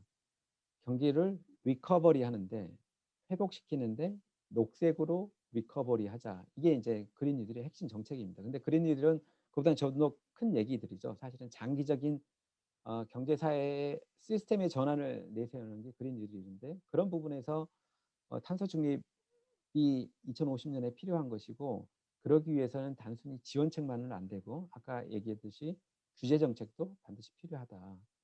발전 산업 부분은 재생에너지를 지금 당장은 좀 지원을 하는 정책들이 필요하겠지만은 석탄 발전을 퇴출시킨다든지 아니면 탄소 비용 반영을 강화한다든지 이런 정책들이 좀 더 필요한 것 같고요. 건물 부분들은 아까 리모델링, 지금 현재 그린 뉴딜 정책에 나와 있는 것들은 리모델링을 지원하는 것들밖에 없는데, 이게 신축 건물에 대한 에너지 효율 규제를 강화한다든지, 그다음에 기존 건물에 대해서 규제를 강화하는 이런 것들이 좀 필요하고, 수성 부분도 마찬가지고요. 그래서 규제와 지원 정책들 이런 것들이 아까 얘기했던 그 심판으로서의 정부의 역할들을 조금 균형 있게 해야 된다 부분들이고, 제일 어려운 부분들이 아까 에너지 다소비 업종, 세계 업종이 우리나라 전체 배출량의 3분의 1을 차지하고 있는데, 이 부분들은 이 업체만 맡겨놓기에는 너무 과제가 큽니다. 그래서 이 부분에 대한 탈탄소화를 연구개발들이라든가 실증이라든가 이런 것들 좀 지원할 필요가 있어요. 특히 이 부분에서는 순환경제적인 접근을 좀 우리가 강화할 필요가 있는 것 같아요. 예를 들어서 아까 석유화학 부분에서 우리가 한 6천만 톤 나온다고 그랬잖아요. 5, 6천만 톤, 6천만 톤 정도 나온다고 치면은 우리가 플라스틱을 반으로 줄이면 이게 약간 이제 수출도 있기 때문에 사실은 조금 정확하지는 않지만, 우리가 사용량을 반으로 줄이면 온실가스가 그냥 자동으로 반으로 줄어버리는 거예요. 이게 전부 다 소재 산업들입니다. 시멘트 사용량을 우리가 반으로 줄이면, 시멘트 사용량을 반으로 줄이면은 온실가스 배출이 당장 반으로 줄어들어 버리는 거예요. 그만큼 쉬운 게 없잖아요. 그래서 이런 어떤 순환 경제적인 서큘러 이코노미 관점에, 또는 전략, 그 자원 전략 관점의 접근 방식이 온실가스 감축에 있어서, 특히 탄소 중립에 있어서 굉장히 중요해졌습니다. 과거에는 순환 폐기물하고 탄소하고 이제 연관시키는 것들은 뭐였냐면은, 기껏해야 그 매립하고 소각할 때 나오는 가스들을 또는 열을 이용을 해서 발전을 한 번 더 한다. 그래서 열을 해소하고 가스를 이용을 해서 가스 발전을 해서 에너지를 해소한다. 이런 정도 개념이었어요. 탄소하고 연결시키는 게. 근데 지금은 훨씬 더 중요한 방식으로 지금 연결이 됩니다. 그리고 이제 중요한 거는 이런 모든 과정들이, 탄소 중립으로 가는 과정들이 결국은 어려운 과정이에요. 어떤 세상에 모든 사람들이 다 위너면은 문제 없잖아요. 근데 위너일 수가 없겠죠. 그러니까 루저가 있을 수밖에 없습니다. 그 루저를 같이 데리고 가는 것들. 그래서 이제 이제 EU라든가 미국에서도 이런 원칙들을 굉장히 중요하게 생각해요. 정의로운 전환이라고 그래서, 공정 전환 또는 정의로운 전환에서 leave no one behind. 그러니까 누구도 뒤에 남겨놓지는 않겠다. 전부 다 같이 루저들도 보상해 가면서 이 피해를 받는 지역 산업 노동자들에 대해서도 어떤 다른 프로그램들, 지원 프로그램을 통해서 같이 가겠다. 이런 것들이 중요한 원칙으로 지금 이야기들을 하고 있고, 우리나라도 이런 원칙에 따라서 가야 될 겁니다. 그래서 이 부분은 제가 주로 이제 했던 특별하게 이제 인용된 것들은, 문헌 인용된 것들을 한 번씩 보시면은 제가 했던 자료들이고요. 제가 조금 더 일찍 끝내려고 했는데 역시 하다 보니까 좀 시간이 길어졌네요. 자, 질문 있으면은 질문 하시죠.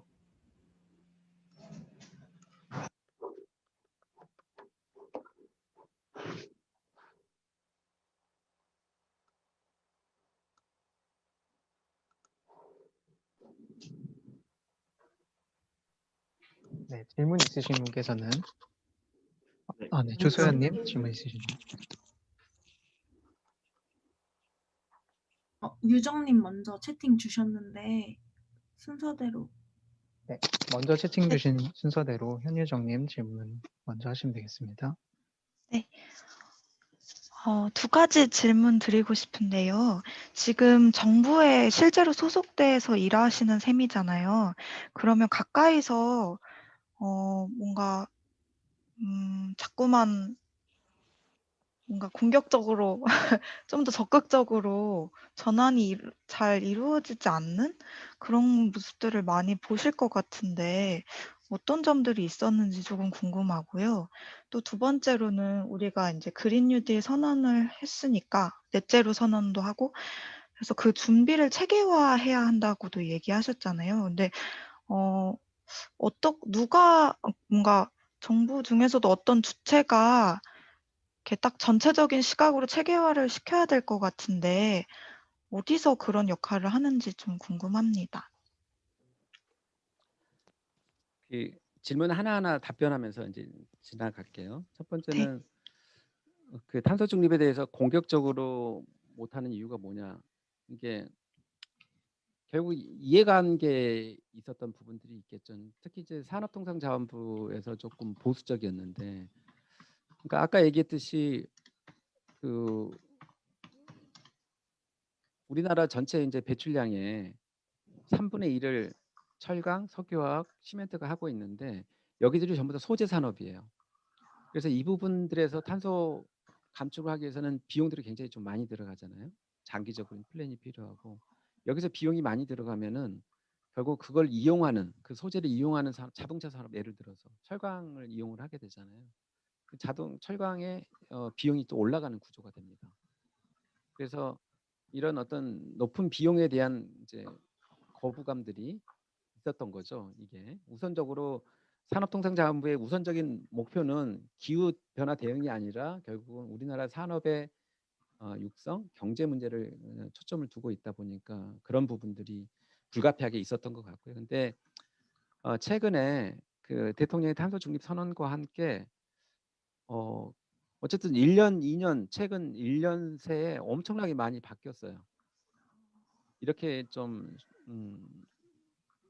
쉽게 바뀌기가 어려운데 굉장히 많이 바뀌었습니다. 그러니까 지금 한번 뉴스라든가 이런 걸 보시더라도 야당에서도 2050년 탄소 중립 갖고 뭐라고는 안 해요. 그렇잖아요.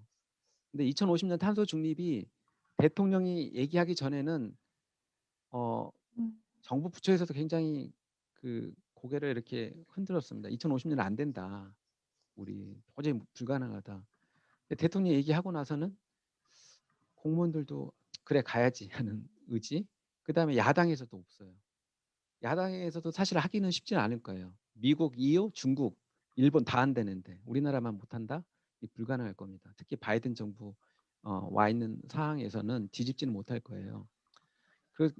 이제 그런 것처럼 과거에는 이제 부처의 그 미션이 있잖아요. 각각 부처들의 미션들이 있는데 그 미션에 따라서 그런 부분이 있었는데 지금 좀 많이 바뀌었다는 거 말씀드리고 체계하는 부분들은 지금 현재 계획으로는 탄소중립위원회를 2월달, 3월달에 출범을 시킬 예정이에요. 그래서 탄소중립위원회는 기존의 국가기후환경회의, 그다음에 그 환경부의 산하에 있는 지속가능발전위원회, 그다음에 국무총리실 산하에 있는 그 녹색성장위원회, 아마 이 세 개 위원회를 조금 합치는 형태로 해서 탄소중립위원회를 만들고 거기에서 어느 정도 컨트롤 기능을 조금 수행하지 않을까.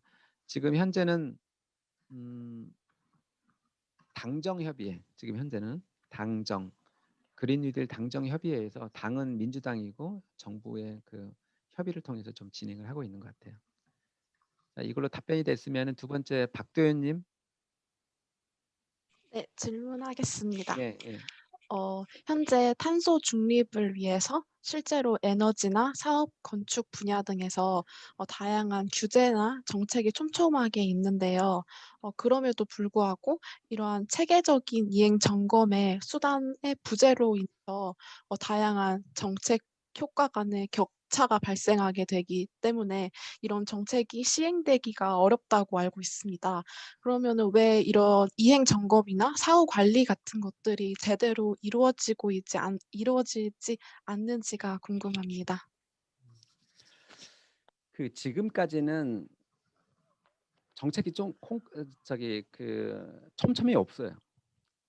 촘촘히 있는 게 아니고 좀 빠져 있어요. 그러니까 왜냐하면은 그 실제 기후 변화 관련해서 온실가스 감축에서 주무부서는 환경부인데 실제 배출량의 대부분은 그다음에 관리를 하고 있는 건 산업통상자원부에서 관리를 하고 있어요. 아까 에너지의 전체 온실가스 배출량의 87%가 에너지 연소 과정 중에 나온다고 그랬잖아요. 그 에너지를 관할하고 있는 게 산업통상자원부예요. 그다음 그 에너지의 57%를 산업 부분에서 쓰고 있어요. 그걸 또 관할하는 게 산업통상자원부예요.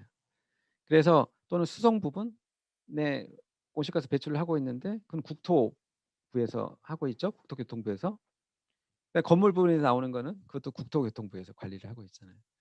네, 각각에서 규제적인 수단들을 조금 필요한 수단들이 제가 봤을 때는 좀 적절하게 아직 시행이 되지 입안되지 않고 있고 그래서 아까 제가 그 적정 믹스가 필요하다 정책에 적정 팔러스 믹스가 옵티멀 팔러스 믹스가 필요하다는 얘기를 하는 것도 지금 규제적인 정책이 너무 조금 부족해요. 그래서 그 아까 이제 그 제로 에너지 하우스 규제 같은 경우도 일부 하고 있는데 아주 일부 하고 있는데 일부 대상이고 너무 천천히 지금 진행이 돼요. 그다음에 강도도 굉장히 낮습니다. 그래서 그런 것들을 좀 더 강도를 높이고 대상을 확대하고 이런 전략들이 좀 필요한 거죠. 물론 이제 이런 것들이 조금 촘촘히 하게 되면은 이행 점검을 꼭 반드시 해야 되겠죠. 그런 부분들이. 근데 아직은 이행 점검을 논하기보다는 그 시행되지 않고 있는 이런 어떤 정책들이 더 많은 것 같아요. 네, 됐으면 그다음에는 조서연님. 네. 저 에너지 전환 그 수요 감축 분야 설명해 주신 부분에 대해서 질문 드리겠습니다. 그 석탄 발전 비용 외부화 문제를 해결하기 위해서 탄소세 부과 말씀해 주셨는데 그러면 소비자의 수요가 친환경 에너지로 유도될 수 있도록 친환경 에너지를 선택해서 사용할 수 있는 시스템이 정책적으로 마련될 수 있는 가능성이 혹시 있을까요? 그래야 되겠죠. 그러니까 지금 현재 근데 소비자가 소비하고 있는 에너지의 대부분은 전기잖아요. 집에서는 그렇죠.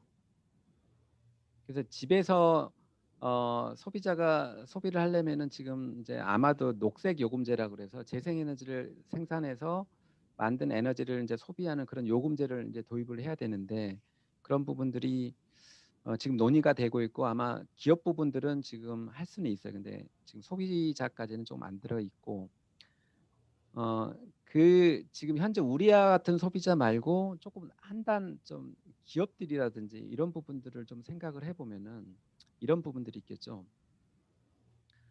자, LNG 가스하고 석탄하고 중요하고 에너지를 쓰는데 열을 내기 위해서 기업들이 에너지를 쓰는데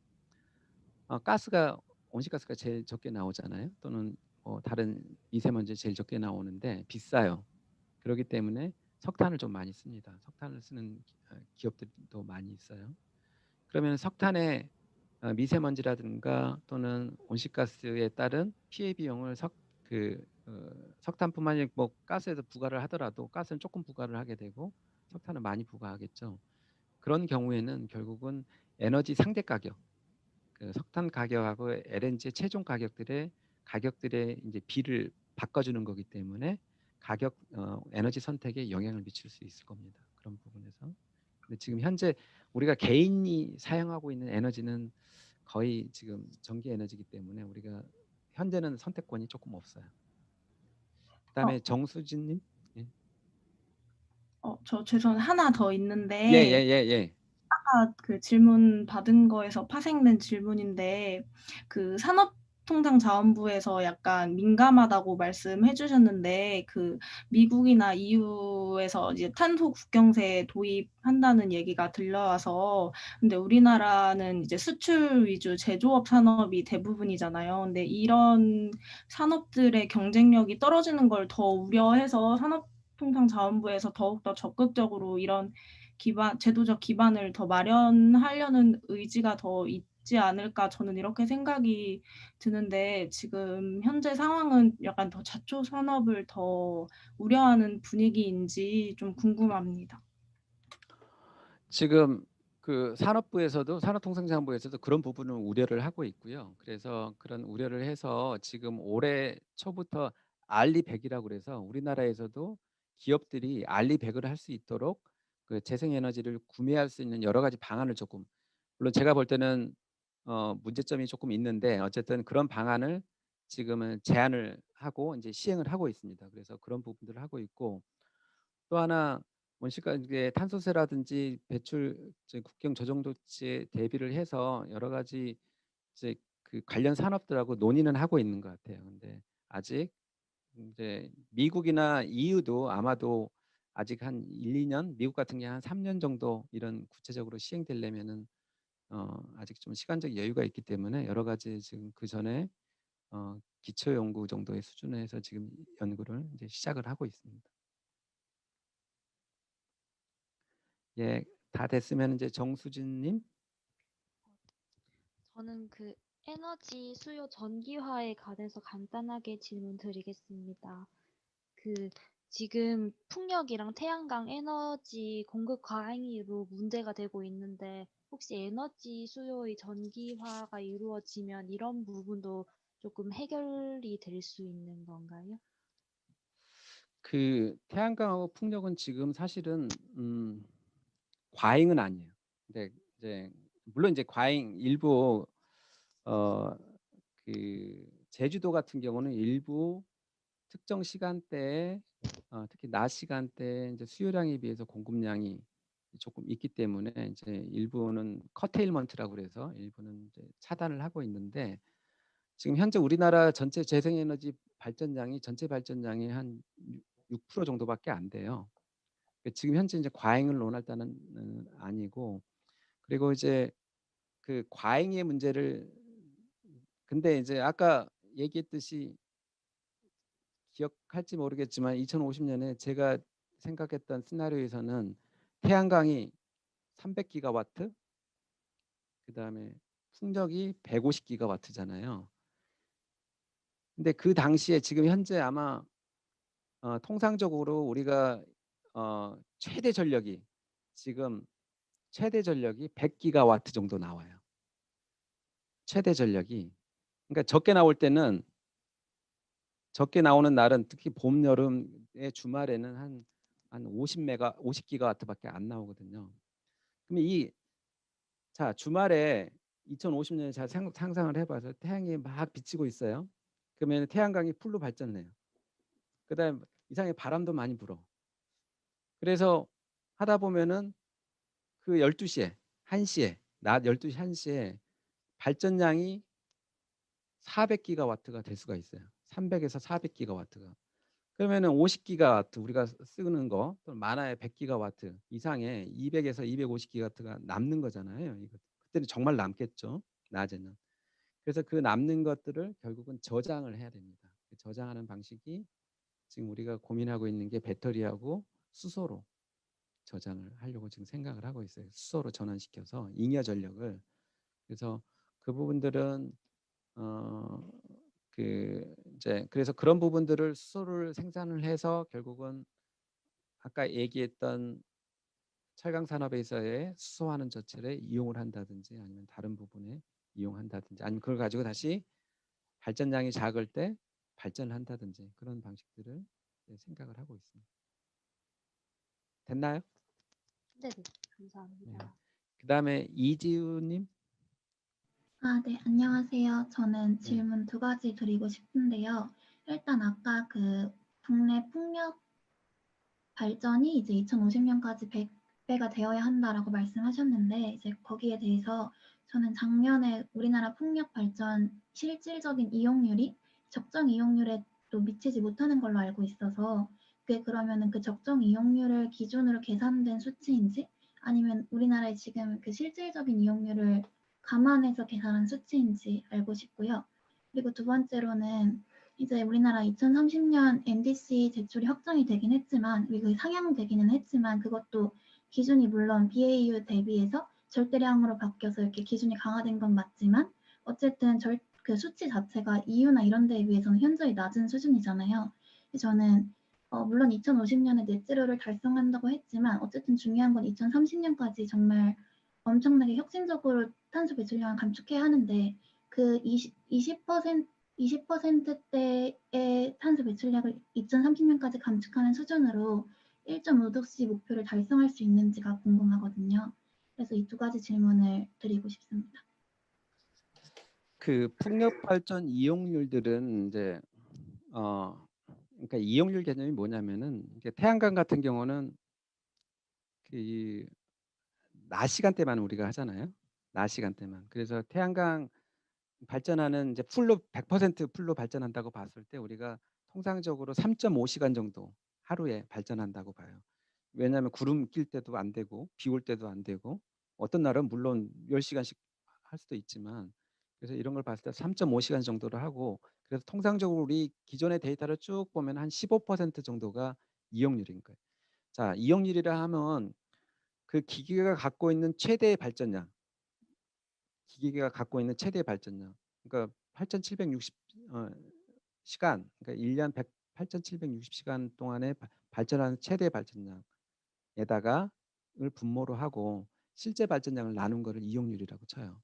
그래서 태양광은 15%, 그다음에 풍력은 25에서 30%를 칩니다. 그래서 지금 육상은 한 25% 치고 저기 해상은 30%를 우리가 치고 있고요.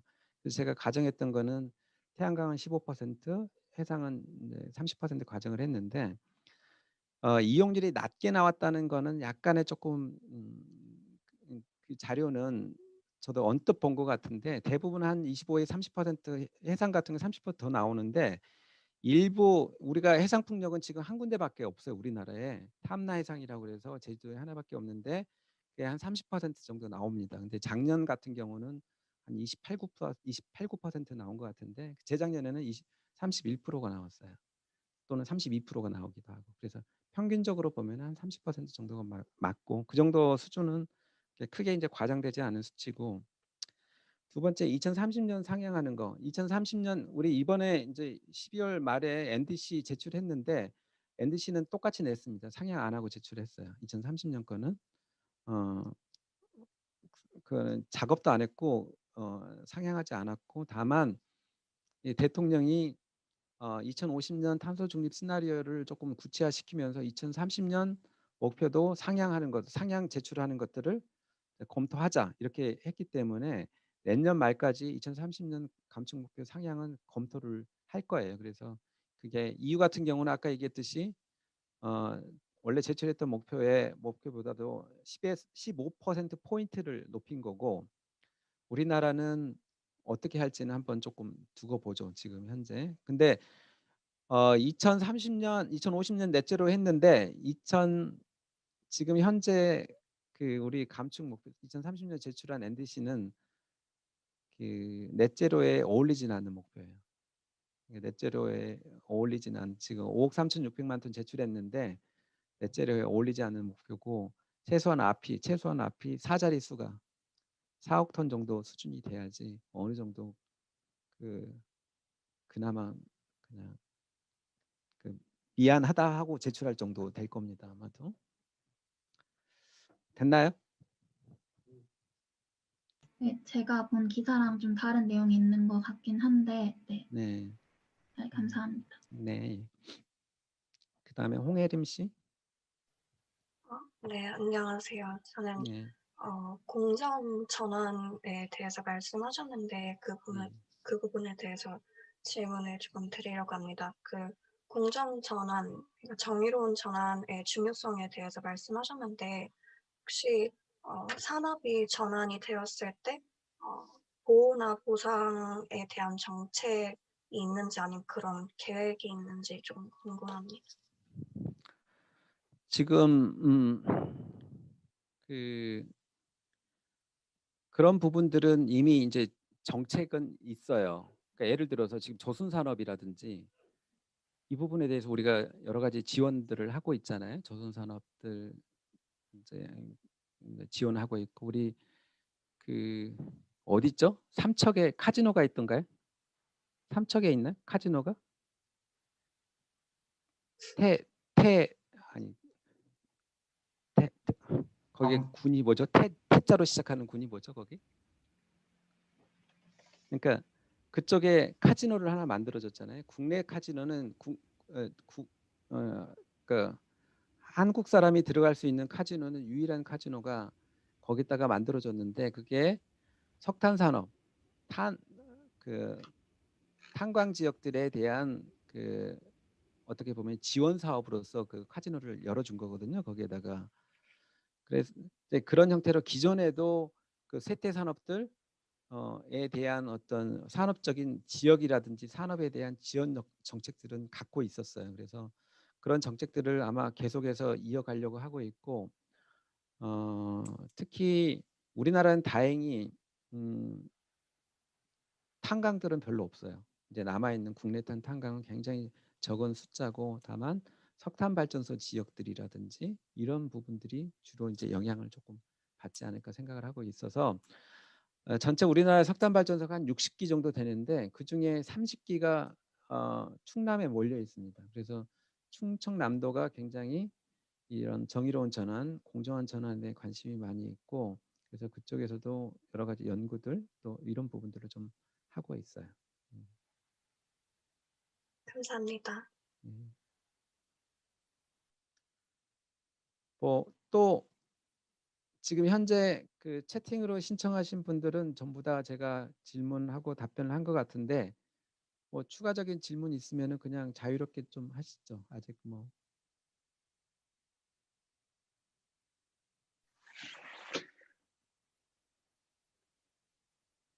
네, 하예진님. 네. 저 아까 그 에너지 저장 장치에 대해서 이야기하셨는데 작년부터 해가지고 ESS 화재가 많이 나면서 관련 제도들이 많이 특혜들이 많이 없어졌다고 하는데 지금은 어떻게 되고 있는지 궁금합니다. 지금 ESS 관련해서는 이것도 굉장히 논란이 많은데요. 그러니까 결국 안전장치, 그러니까 ESS 열 관리하는 게 굉장히 중요한데 화재를 예방하기 위해서는 이 열 관리 시스템이 제대로 작동되지 않고 설치된 데들이 주로 이제 화재가 조금 많이 난 것 같고요. 그래서 현재도 태양광하고 ESS를 같이 설치한다든지 또는 풍력하고 ESS를 같이 설치하면은 REC라고 그래서 그러니까 보상해주는 시스템이 있어요. REC라는 게 들어보신 분은 아시겠지만은 Renewable Electric 그러니까 재생에너지 서티피킷이라서 그 1메가와트를 통상적으로 태양광으로 또는 풍력으로 1메가와트 발전량에 대해서 1REC를 주는 시스템이 있는데 이걸 조금 많이 줘요. 그러니까 태양광 그러니까 ESS를 설치를 하면은 같이 설치를 하면 예를 들어서 원래는 하나만 줄 거를 4.5개를 준다든지 뭐 이런 형식으로 지원 제도는 아직도 조금 갖고는 있습니다. 네, 이 부분에 대해서는 근데 조금 다른 측면에서 좀 논의가 필요한 주제인데 오늘 얘기하기에는 좀 시간적으로 좀 부족할 것 같네요. 네, 감사합니다. 네. 또 저 혹시 앞전 예, 질문과 예, 예. 이어지는 네. 질문인데요. 아까 그 산업 부분 하실 때 독일에서는 지금 에너지 전환 과정에서 그 탈석탄 정책을 추진할 때 그 자국에 탄광이 있어서 이 과정에서 많은 갈등이 있을 것 같은데 혹시 독일에서는 이 부분을 어떻게 해결하고 있는지 궁금합니다. 독일에서 굉장히 노력을 했죠. 그러니까 독일이 탄광 지역이 있는데 그 탄광 지역의 또 대부분은 동독 지역에 있어요. 이제 실제 탄광에서 일하고 있는 사람들은 한 2, 3만 명밖에 안 되는데 근데 그 어려운 그 실업률이 굉장히 아직도 높은 동독 지역에 주로 있습니다. 이 부분들이. 그래서 지역 정책적으로 굉장히 그 하기가 어려웠어요. 그래서 1년 동안 탈석탄위원회라는 거를 꾸려가지고 거기는 뭐 이해관계자들도 다 들어오고요. 그다음에 과학자들 뭐 이런 사람들이 전부 다 모여서 이 지역들을 어떻게 전환시킬 것인가, 돈을 얼마를 투입해서 어떤 새로운 산업을 일으켜주고 그다음에 노동자는 어떻게 재교육시키고 할 것인가를 그 프로그램을 만듭니다. 그래서 그 프로그램 만들어서 어, 어, 제가 지금 연도가 헷갈리는데 2019년에 예, 전체적으로 콜 커미션이라고 그래서 그 결과를 제출을 하고요. 그래서 탈석탄 시점을 2038년으로 제시를 하고 빠르면 그렇지만 2035년까지 하겠다 이렇게 얘기를 합니다. 근데 그래서 이제 실제 지금 어떤 정책들을 하냐면은 첫 번째는 이제 탄광 지역들 지원하는 정책들이 하고 또 하나는 석탄 발전소를 없애는 정책들을 같이 추진해요. 그래서 지금 어떤 거를 하냐면은 자 경매를 붙였어요. 석탄 발전소 운영이 다 거기는 민간 기업들이잖아요. 민간 기업들. 자 올해 폐지할 석탄 발전소 하면은 돈을 얼마 주겠어. 그래서 경매를 붙입니다. 얼마 받으면은 너희들 할래. 그 자기가 올해는 4기가를 내가 정부에서 폐지를 하겠어. 근데 4기가 그러면 입찰을 받는 거죠. 나는 기가와트당, 나는 메가와트당 뭐 한 50유로 주면은 나는 폐지하겠어. 뭐 이런 어떤 입찰을 하는 거예요. 그래서 입찰 순서대로 또는 물론 반드시 입찰 순서는 아닙니다. 왜냐하면 전력망이 있기 때문에 그런 순서대로 지금 결정을 하고 있어요. 그래서 그런 형태로 진행을 하고 있고 각각 전환 지역에 대해서도 굉장히 따로 깊게 연구를 합니다. 그러니까 내가 2019년에 한 3개월 동안 안식년을 독일에 있는 그 드레스덴이라고 동독 지역에 가서 있었거든요. 아니 재작년이구나. 2019년 봄 여름에 가 있었는데 그쪽 지역이 동독 지역이고 그 근처 지역이 이제 광산 지역입니다. 석탄 최강 지역들인데 그쪽에 전환하는 연구들을 어떻게 할 것인지 10년짜리 연구를 해요. 10년짜리. 자 지금부터 시작을 해서 자 그 사람들의 전환 과정들을 계속해서 그 팔로우하면서 계속해서 그 같이 진행을 하는 작업들을 하더라고요. 그래서 막 연구가 시작이 되더라고요. 일단은 그걸로 답변이 됐기를 바라고요. 그다음에 항윤서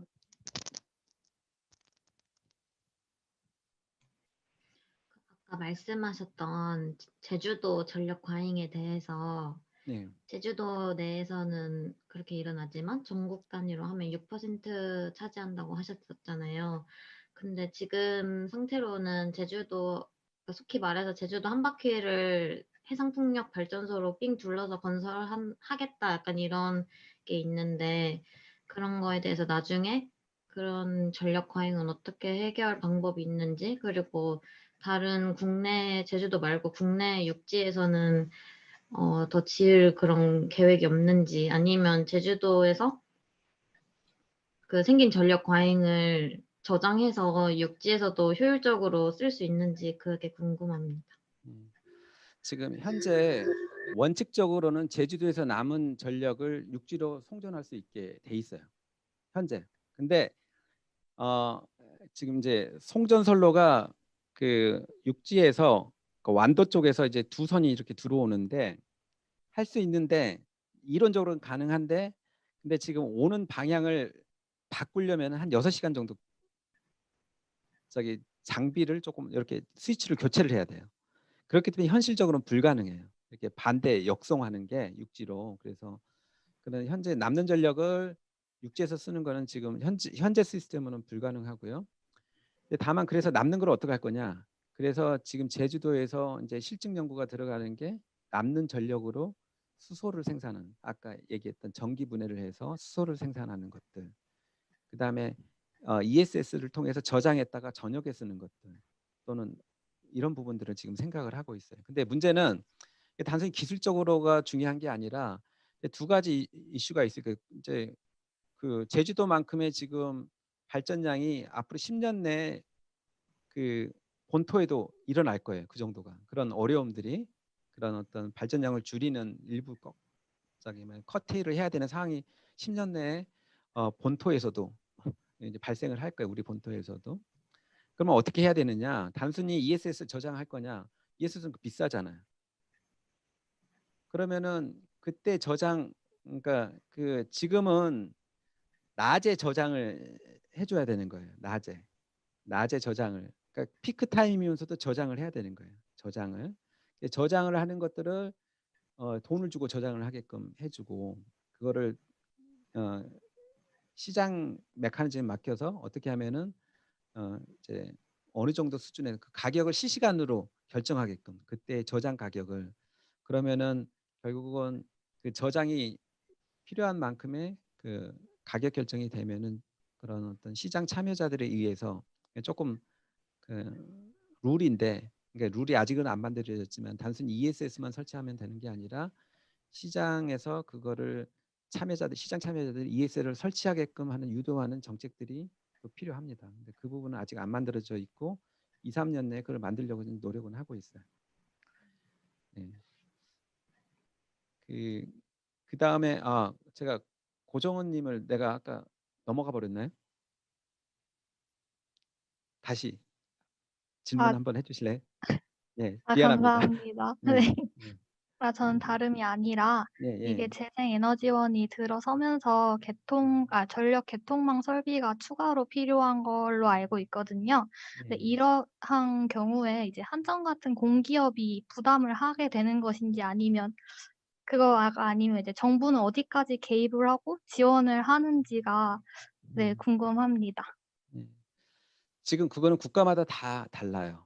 국가마다. 그래서 어떤 데서는 그러니까 개통 연계 비용을 내가 발전기만 설치를 해놓고 나머지 그 개통망이 굉장히 송전망이라 그래서 굉장히 조금 고압 볼트로 가는 것들이 있고요. 고압 볼트로. 그래서 배전망이라 그래서 이거를 전압을 낮춰주는 게 있는데, 그래서 배전망이라는 게 있거든요. 주요 배전망까지 연결시키는 것들은 현재는 발전 사업자들이 해야 됩니다. 재생에너지 설치 사업자들이 해야 돼요. 지금 현재로서는. 그다음에 배전망을 보강하든가 송전망 보강하는 작업들은 한전에서 하게 돼 있어요. 근데 국가에서 지원하는 건 지금 없습니다. 왜냐하면 국가 지원이 사실은 필요가 없는 게 정당한 거겠죠? 안 그런가요? 이거는 전기라는 거는 결국은 상품인데, 전기를 생산하는 데 들어가는 비용들을 전기 사용자들이, 전기를 많이 쓴 사람들이 다 부담을 해야 하는 게 맞잖아요. 근데 중요한 거는 국가가 들어가는다기보다는 발전 사업자가 할 것인지 개통 운영하는 한전에서 할 것인지, 이런 어떤 비용 분담의 문제인 것 같아요. 그래서 조금 더 재생에너지 사용을 과속화시키려면은 결국은 한전과 같은 개통 운영 사업자들이 돈을 부담을 하게 하는 것들이 조금 더 이제 바람직한 부분들이 있고, 또 다른 경우에는 또 지금 발전 사업자들이 현재와 같이 개통 연계하는 비용을 하는 것들이 있겠죠. 근데 국가별로도 에너지 원별로 또는 어떤 특정 지역에 따라 좀 다르게 하는 경우도 있어요. 그런 부분들은 조금씩 개통 연계 규칙들은 좀 다릅니다. 지금 이제 여기까지만 진행을 하는데, 제가 빠뜨린 분이 이은혜님을 마지막에. 네, 안녕하세요. 네, 네. 네, 질문 드리고 싶은 부분은 이전에 그 해상풍력단지는 탐라가 이제 유일하다고 하셨는데, 그러면 앞으로 조금 더 해상풍력단지를 확장할 계획이나 뭐 그런 것들이 있는지 궁금합니다. 네. 지금 제주도도 해상풍력을 좀 제주도가 제가 지금 기억이 깜빡깜빡한데 2030년까지 그 카본 프리 아일랜드를 선언을 했고요. 그때 제안했던 게 3기가와트 재생에너지 용량이에요. 그러면 한 1.5기가와트가 태양광일 거고 1.5기가가 풍력일 겁니다. 그러면 1.5기가의 대부분이 해상풍력일 거예요. 그래서 제주도도 여러 가지 해상풍력 그 프로젝트를 지금 진행을 하고 있고요. 근데 이제 더 대규모로 진행을 하고 있는 게 두 가지 부분인데, 하나는 군산 새만금 왼쪽하고 밑쪽으로 서해 쪽으로 해서 거기가 최소 3기가 정도를 지금 해상 풍력을 지금 추진을 하고 있고, 그 다음에 또 신안 제일 남쪽에 신안 쪽에는 정말 거기 난립하다시피 해상 풍력이 수기가 단위로 지금 추진이 되고 있습니다. 너무 난립이 돼서 문제고요. 또 하나는 동해 쪽에 울산 바깥쪽으로 해서 거기는 부유식이라고 그래서 통상적으로 해상 풍력은 밑에 땅에다가 이제 지주대를 이제 받고 그거를 가지고 위에서 그 물 위에서 이제 발전을 하게 되는데, 부유식은 밑에 지주대가 박히지가 않습니다. 물론 줄로 연결하는 쇠줄로 연결하는 것들이 있지만은 이 지주대를 박지는 않거든요. 그래서 떠 있는 방식입니다.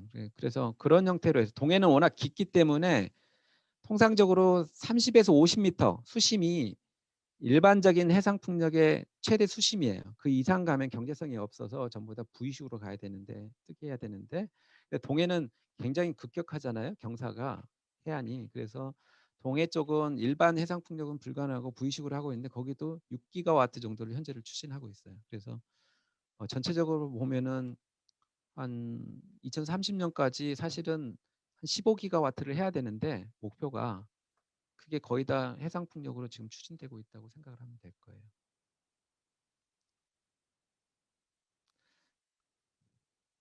지금 혹시 제가 감사합니다. 질문했는데 대답 못 하신 분 있나요?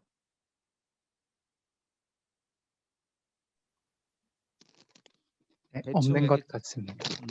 채팅창에 하신 분들 질문은 다 답변을 드린 것 같아요. 오늘 수고들 많으셨고요. 남은 일정들 또 재밌게 또 열심히 하시기 바랍니다. 좋은 성과 있기를 바라겠습니다. 수고하셨습니다.